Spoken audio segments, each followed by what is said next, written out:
babysit Facebook and T-Mobile today. What? I don't get paid for this, John. You know Hey, you what? guys, Neither this is, I pay a studio to host my show, my regular. oh, But he does all the work behind. He does a great job, and it's kind of worth it. But we do it because we love it. exactly. You We're know? not doing this to get a lot of money. We're doing this for the love of making people laugh. Now, John Larocchia, you've been a comedian, not a comic in training. You've been actually 25 years More, making more. more. I'm Tell up. me how many. I'm up to probably close to 30 years. Because I started when I was a fireman in Manhattan. Now I've been retired over 10 years, and I started when I just became a fireman. I was a fireman 20 years. So let's do the math, right? That's about 30 years. Yeah. Well, when I look up things on the internet, it says 25 years on a Yeah, bio or something. Then I I know. have to remember to look at the date, evidently, right? Yeah. I started with some of the bigs at the Boston Comedy Club and the clubs in the city, and they went skyrocketed, and I went But no. you're doing God's work. Yes, You're and I doing, love you're what I still, do. I love what I do. And if it wasn't for 9/11, I may have been headlining and whatever, but it is what it is. And I lost a lot of brothers on 9/11, and now I make so people laugh sorry. as a way to remember them, very simply, and raise money for different charities. So that's what we do. Yes, you do. Let's talk about laughtersaveslives.org. I don't know if I want to talk about that today. Okay, well then let's not. I'm Okay, thinking I'm telling improv. you, look, I set up the back. Laughter Saves Lives Foundation and Comedy Tour. It's my Gorgeous. passion. It's my passion now. I love what we do. We make people laugh. All our shows have heart.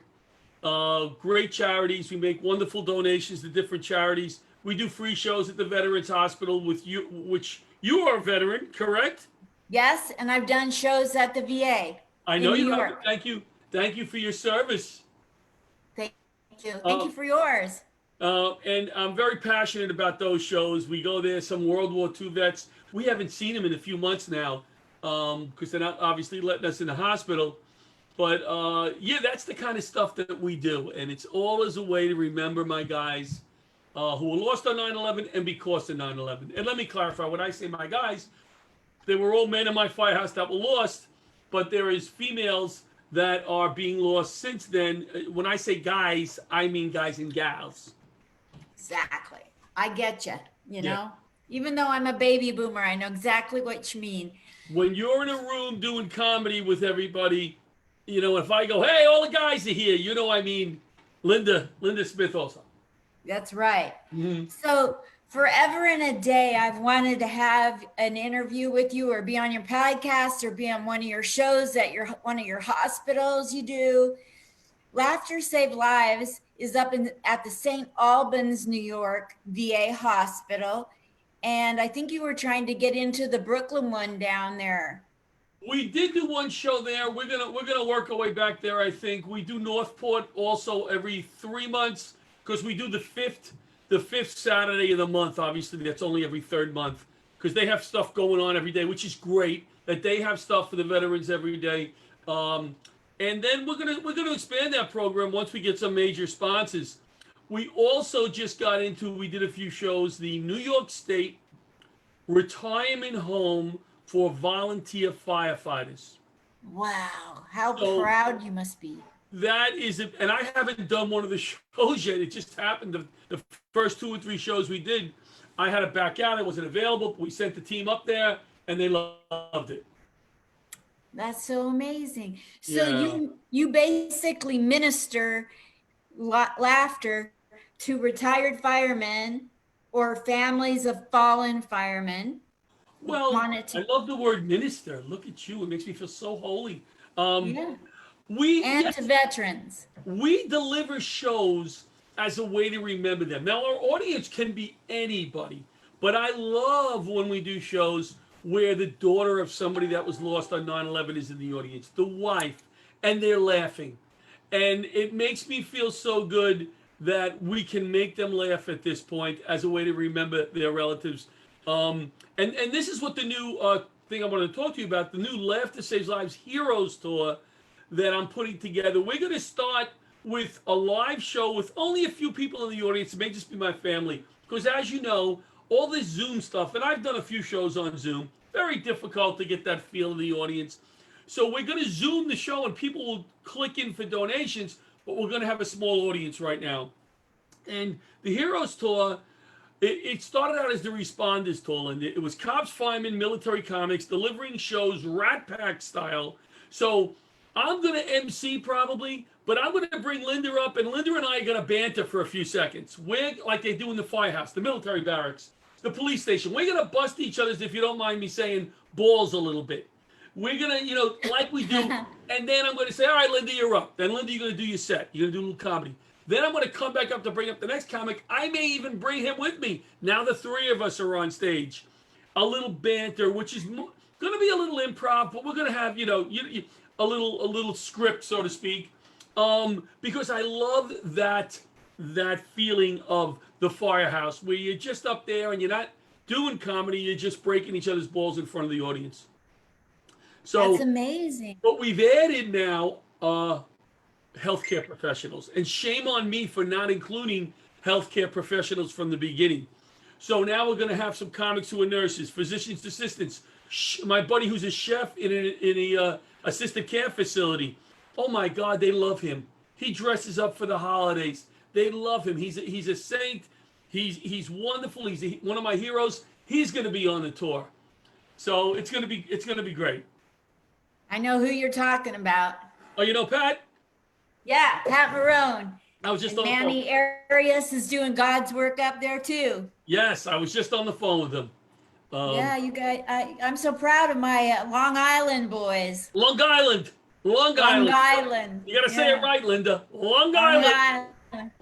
I tell people I'm from the Upper West Side. When I'm in New York, I say, I'm from the Upper West Side. And they go, no, you're not. And I go, yeah, of the map, Oregon. That's right. That's my joke. Yeah, you can't have it. I know you're dying to have that joke. Right. So you started in comedy over 30 years ago. Let's say, very easy. I became a fireman in July 1997. I got to backtrack. 1987. 87, 97. Yeah, 87. My first firehouse was on 19th Street off of 7th Avenue in Soho, New York City. Soho, not Soho. Is that Soho? No. That's really.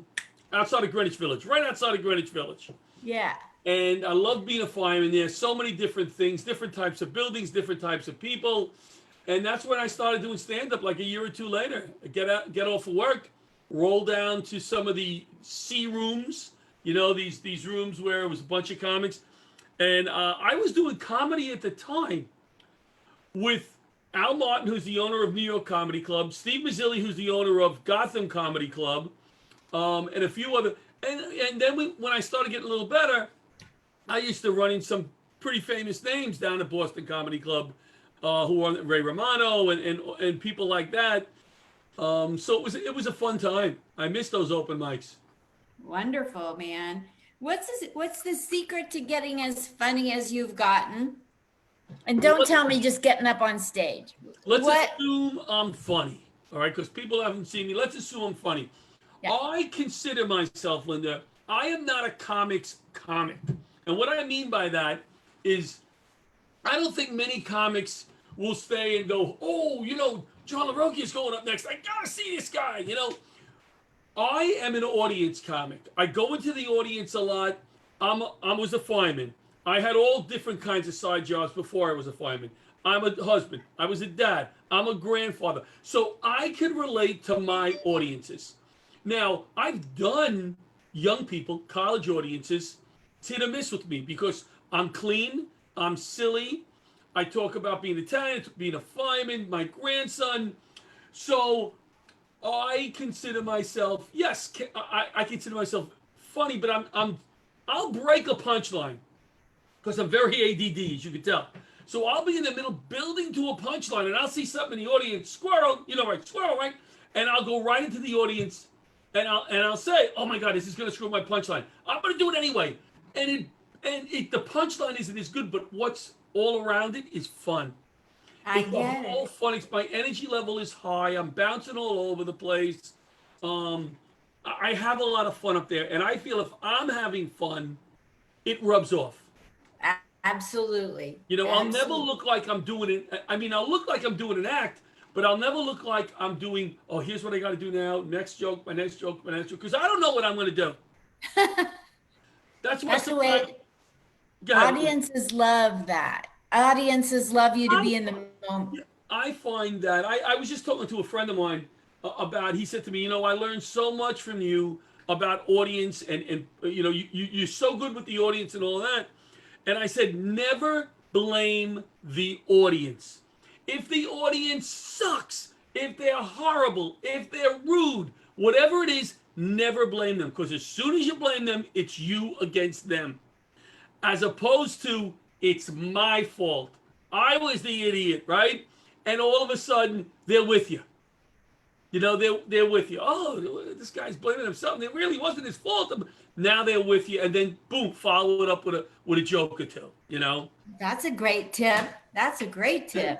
We did a show at on the beach outside of JFK Airport, and the planes kept landing and taking off. I mean, you know, you can't do a set. It was like giving. So he got all upset because the audience then he was losing them. So he started, hey, this joke worked last night when I did it in front of 300 people, and I go, oh my God, he's losing them. When I went up there, all I said to the audience wasn't a bit. I said to them, every time a plane takes off, I'm not going to be allowed to talk. So let's sing I'm Leaving on a Jet Plane. Every time I play, the whole audience, all my bags are packed for like 10 seconds. I'm ready to go. Plane's up. All right, shut up. Here we go. Boom. And it worked. There was a nice fun atmosphere. I mean, a horrible, horrible time to do a comedy show. But you have to make it work. You know, you have to make it work. That's amazing. And I had fun. I had a ball. Yeah. And you do a lot of hosting for your shows. You don't try to hog the headliner spot, do you? I do try to hog the headlining spot sometimes, Linda, because who else is going to hire me to headline, Linda? If I don't hire me, nobody. No. Sometimes it depends on the show, to be honest, Linda. If I'm doing a PTA show, they're not usually big budget shows. So I may headline that show because I can't afford maybe at times to get a really good headliner if it's a weekend show. It depends on the audience, but I do shows, the same shows for different fire departments every year. I never give, comics laugh at me because they go, oh, it's 7 years already. Can I do the show again? Because I use, you know, I'll use different comics to headline. So I love bringing in a really good headliner to close the show. Even though it's a benefit or whatever, I want people to leave and go, oh my God, what a great benefit. They're doing such good work. Oh my God, I can't wait till next year. That was a great show. So it's got to be a good show. You know, no matter what kind of benefit you're doing. And this Heroes Tour that I'm talking about, I have a lot of new comics. They're all not going to be on the same shows because I want to slam and show. But I also want to give a newer comic a chance in front of a great audience, which nobody ever did for me. When I had 5 minutes, nobody ever said, hey, come to this firehouse and do your set in front of 350 people. Never happened. So, and you know what's really cool? When I'm the first one to pay a comic. I love that. Wow. I'll bring a comic in and they'll go, oh, John, I only got 3 minutes. Awesome. Get up there. You do it 3 minutes. They'll come down. I'll go, here's $20 for gas. You're paying me? I go, yeah, you added to my show. Right? That's amazing. And it's so cool. They go, oh my God, nobody's ever paid me before. I'm like, yeah. That's amazing. That's fun. What are some funny things that have happened at fundraisers and benefits? You've got to have some stories. Funny things that have happened. If you throw me off a little bit, because I can tell you some funny things. I will get to that happened to me during the COVID situation here. Can I go there? Yeah. Here's what's making me crazy.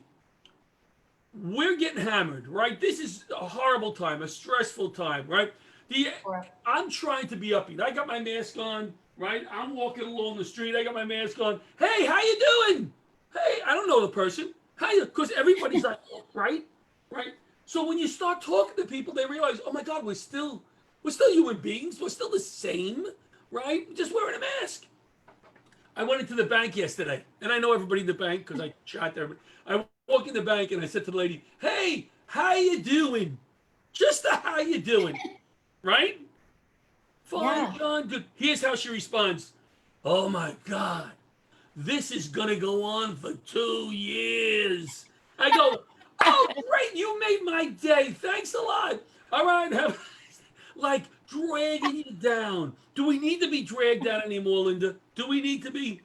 We need people. So here's what happened. I was quarantined in my basement right here. I'm here. Here's my. You can't see. There's my dirty laundry over there. Right. So I was quarantined for 4 weeks in my basement. 4 weeks, Linda. My wife is a nurse. My daughter is a nurse.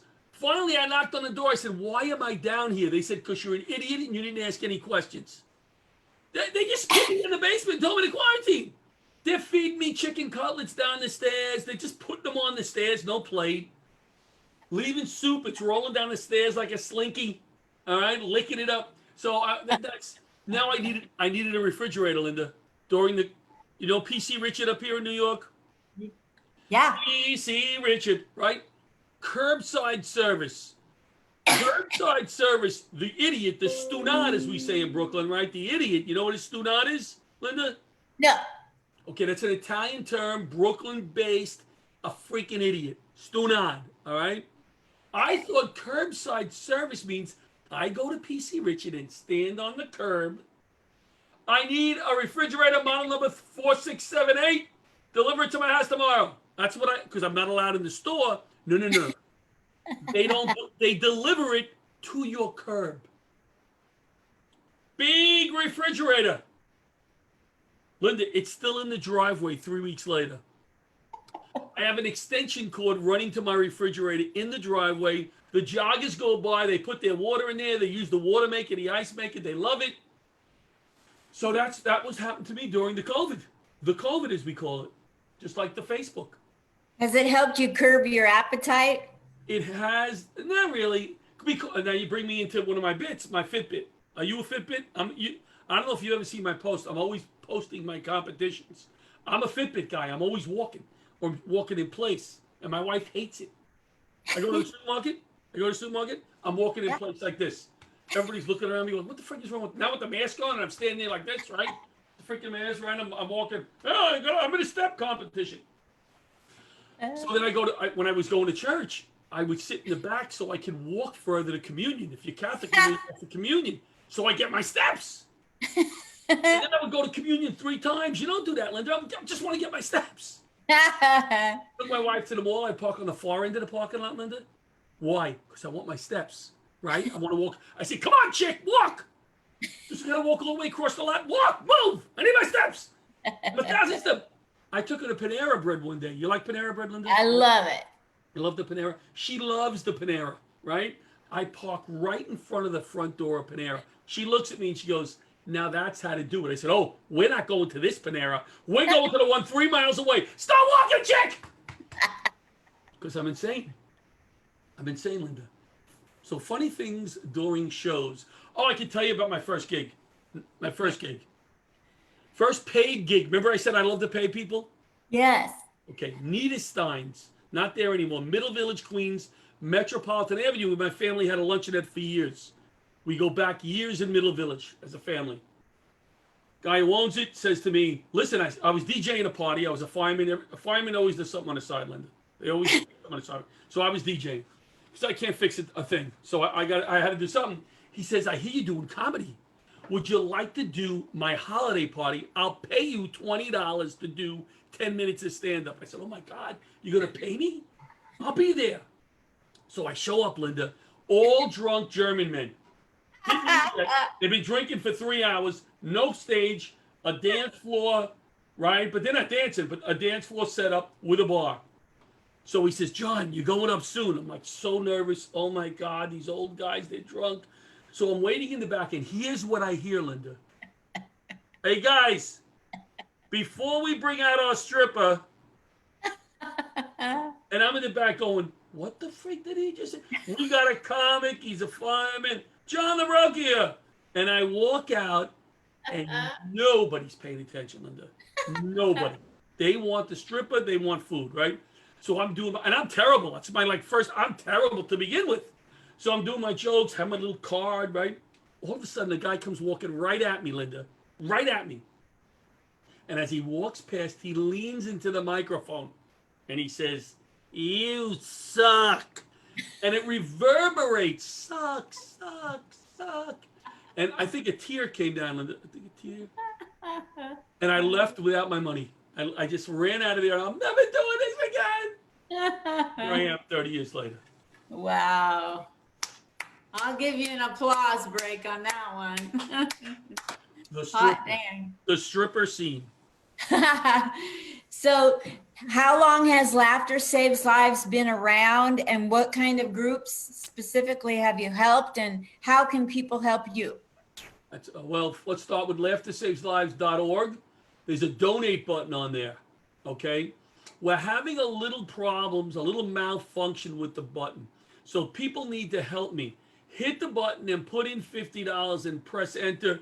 And if it goes through, I'll know the system is working. So start with that today. See if you can help me out with that. laughtersaveslives.org. We've been around maybe 7 years. The idea, we did shows before that, but not as an established foundation. The whole idea was, I went to so many funerals and so many memorials after 9/11 for guys that I knew, that I respected, I knew their families. So many tears, so sad. And at one point in the firehouse, let's say it was 6 months after 9/11, something made us laugh. And your first thought is, oh my God, I shouldn't be doing that. Because and the second thought is, that felt good. You know what I mean? When you haven't laughed for a while and everything is just, and you laugh, and that's why it's so important now for us to laugh. Be respectful, but laugh. So I said, what a great way to remember them, through laughter. They made me laugh. People would come into the firehouse and go, who's the comic? These guys are so funny. You're the comic? Oh my God, these guys are so much funnier than you. And I'd go, yeah, you're right. So I would be quiet in the firehouse, listen to their material, steal it, and then use it on stage and get paid. So that's how we started, is through laughter. And we've gone so many organizations. The Semper Fi Fund, a bunch of military charities. We've been to Colorado, Florida, Ohio, on legs of the tour. We've done numerous fire department organizations, police. We're going to be doing this big thing September 4th, hopefully, at Malloy College in Long Island. It's a national fundraiser where working with Helping Through Humor, and JJ Boyd, this is his baby. He's including Laughter Saves Lives. So people will attend the show, and local charities will benefit from the local show. Nationally, people will then click on and pick their charity that they want to support. They're all first responder and military charities. 20 out of the $25 that they pay will go towards that charity. The other $5 will go towards my daughter's college fund. No. It'll go towards a bunch of other little charities, including Laughter Saves Lives. So even if you don't click Laughter Saves Lives, a small percentage is going to go to Laughter Saves Lives. So that's going to be pretty cool. Awesome. Yeah. So, a lot of my friends are in Long Island, a lot of the comedy guys and gals, and you use them regularly. And so I'm always watching what you're doing. I've been watching what you're doing. Every time I move to a different city, I still make sure I'm watching what John Larocchia and Laughter Saves Lives is doing. Oh, cool. Well, we try to, other than the Heroes Tour, the regular shows, it's not all cops, firemen, military comics. I try to spread it out. Like I said, I got to have a slamming show. It's got to be a slamming show, but it's also got to have somebody that's kind of newer that is funny. You got to be funny. You got to be a good person, be nice, be here's the problem with a lot of the comics. Facebook, right? They're posting stuff on Facebook that is agitating people, that is angering people. They're delivering their message with anger or whatever. And it turns people off. I don't want to read it. I'm stressed enough. I got, my grandson. They still won't let me upstairs. So I'm stressed enough. I want to look at a comic and I want to look at Linda Smith and go, oh, she made me smile today. What you do? When I look at somebody, she made me smile. She made me laugh. That's what I need from the comics. I'm not saying you can't have an opinion on something. Deliver your message with thought, with caring, with decency, with respect. I don't care what side of the fence you're on. All right, I'm on one side of the fence politically. You'll very rarely see it on my page, but I have another comic who's completely on the other side. I will read his post every time. I will have a great conversation with him like it was back in the day, as they say. You could have a difference of opinion and walk away. But today, right? And they're comics. They're like, I want to freaking kill this guy, right? Or you leave and you go, oh, well, and that we're having a forum tonight, Linda. And if you want to call in, you can. I'm having a bunch of comics call in, Zoom Live, Facebook, like you're doing right here. It's not my show. It's a separate thing. And I'm asking comics with no politics. I don't want to hear your politics. I want to know, as a comic, today, COVID, with all the protests, what can we do to make this world a better place? Do we have a responsibility? Has it changed at all? Or are we just like, we're just going to do what we did before, not get involved with anything, get on stage? And I'm not saying some comics are involved with different things, but do what we were doing. And, or, I want to hear comics' opinions. Nice. I don't think we have formed as an organization, as comics, and said, here's what we're going to do. The actors, I think you kind of know what actors are out there doing in sports. But why can't we, as comedians, get together and go, here's what we're going to do to make this world a better place? I love that. Right? Yeah. Is that a crazy idea? No, that's amazing. We should be radicalized comics. Well, we could start right here, me and you, and we could organize something. We could have some Zoom meetings. And what can we do? Black Lives Matter. Absolutely. Can we do something to support that and to make some changes? But I'm a big police guy. I know how hard it is to be a cop. It is a dangerous job. It is. And geez, I wouldn't want to be a cop right now. No. I wouldn't want to be a cop. So that's the kind of stuff I want to talk about. With no mention of Cuomo, Trump, this one, that one. I don't want to hear about. We can go to enough places and hear about the politics. I can't call in tonight, but thank you for the invite. But what I've decided I'm going to do is I'm going to mobilize people all around the country to go into their libraries and demand to see anything that has to do with Black culture in the world, in America. Read it, show it to Black people, make sure it's approved. Good. That's all I can't do. Yep. I can't fix the world. So no. I need other people to go into libraries. We all need to do our part. I'm still red, aren't I, Linda? I'm still red. You're still red. You're red all over. I know. I'm red red down too. Yeah. But that's not it. What are you most thankful for? Being a fireman, policeman, doing this nonprofit with Laughter Saves Lives, or just the comedy? What are you most proud of? Love making people laugh. Love making people laugh. Love that feeling. I love making people laugh for a cause, which is even more fun. To leave there and get a hug and say, hey, thanks, John.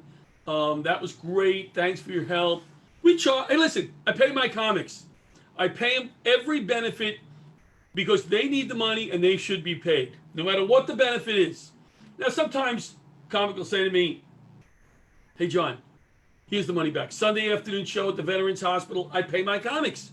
That's what the foundation is for. We've raised money and sometimes people give me the money back. But I think what I'm most thankful for is, and this is part of the reason I started Laughter Saves Lives, because it's very therapeutic for me.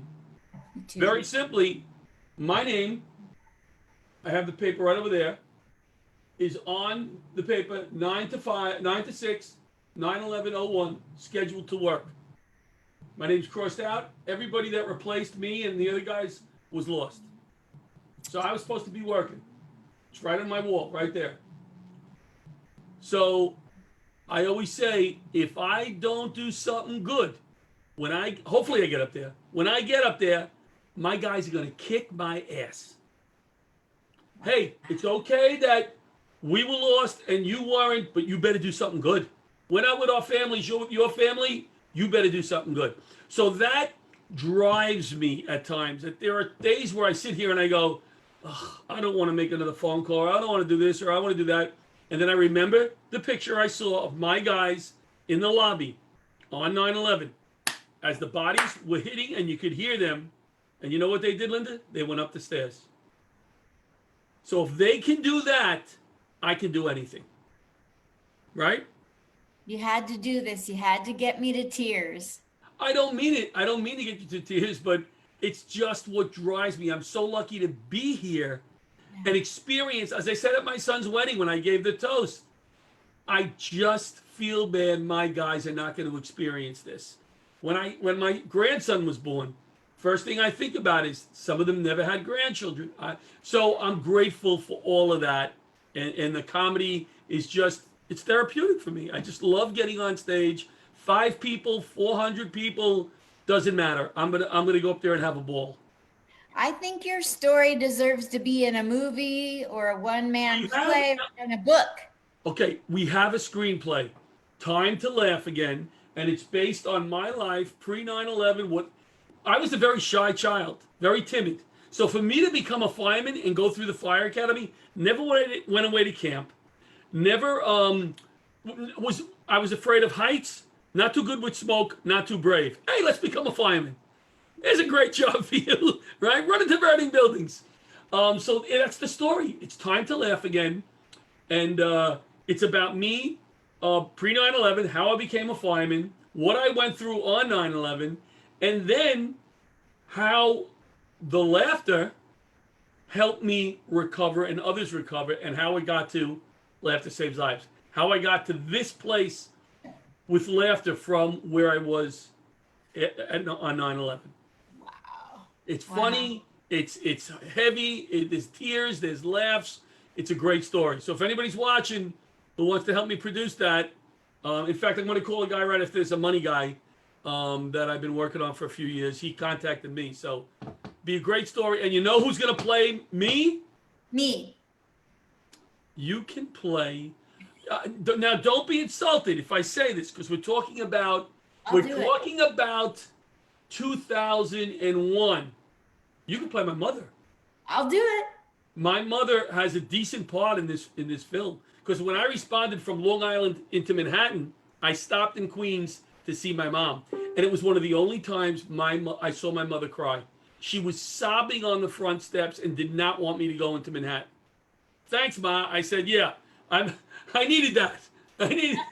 But that's a good part. Yeah, that's a good part. Thank you. I'll take it. I'll cry. I'll cry on the steps. I'll walk to New York to do that role. And that's not our only part, because when I told my parents I was a shy child, I'm going to go become a fireman. I'm going to take the test. My mother's like, "You're not the type. You can't." Like, real confidence builder. That's not you. You're not brave. I'm like, oh, thanks, man. Thanks. And my dad told me later, they were like, oh my God, I hope he changes his mind, because he's never going to be able to do that job. Well, we're about out of time. So I just want to let everybody know, get to Laughter Saves Lives and hit the donation button. Find John LaRocchia.org. LaughterSavesLives.org. And donate and donate and donate. Hit the button 3 times, $50 times 3. You can do it. You can do it. Right now, as we close, I'm working with a widow of an NYPD officer. Her husband was a comic. I'm not going to say the name. Whose air conditioning went out. She has some kind of animals in the. So we're trying to help her pay for some of her bills to get this done. That's the kind of stuff we do. Stuff that's not in the news. Yes, that's amazing stuff, John. Every time I think of Laughter Save Lives, I just am so elated that you're doing the work up there. I wish I could do more for veterans than I, as one person, can do. And anytime there's an organization helping first responders, nurses, doctors, essentials, and firemen, fallen firemen families, oh my God, John, you're my hero. Oh, you're my hero. And again, I told you, I apologize to you because I know I'm just a student. I'm just an idiot. You know, let's do the show. I forgot. That's it. Just because I'm an idiot. There's no other reason. I apologize to you on the air live. Thank you. I'll take that. I'm so glad to know you're an idiot. And now you know just like everybody else knows. That's my one thing. Hey, I'm on Match Game July 26th with Alex Baldwin. I'm on Match Game. What? And yeah, Match Game. I was and here's what I always say when I go on TV. I have one goal, and my family says it to me before I leave. Don't make an ass of yourself. That's the bar that they set for me when I'm on TV. Any kind of interview, don't make an ass of yourself. So on Match Game on July 26th, I made an ass of myself. I could say I did not.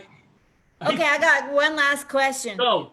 You have an amazing backstory, and Yes. you're doing amazing God's work. Okay. And you're funny, and you're funny in the moment. How come aren't you on America's Got Talent? Well, America's Got Talent is a tough show to get on, but I can say this. I have no regrets, but when 9/11 hit, my career, boop, I think I was just getting to that headline thing. Bada bing, threw me back years because it took me, I don't know how long to get back on stage. And then it just wasn't rolling. I had a lot of things going on up here from 9/11. Thank God, I did a lot of talking, a lot of therapy and all that. So that's, I think, really what affected my career and why I right now are not on a sitcom. I'll use that as an excuse, maybe. That makes perfect sense. Well, all the best to you, and let's stay in touch. And thank you so much for telling everybody you're an idiot. I'm sorry. That's okay. And thank you so much for listening, because I live with 3 women and nobody listens. Not a word. So thank you. And get to Laughter Saves Lives today, you guys. He could use the help. Thank you. Thank you so much, John Larocchia. Be well, stay safe and healthy, my dear. Thank you. Same to you and your whole family. Thank you, Linda. Thank you. Everybody's talking.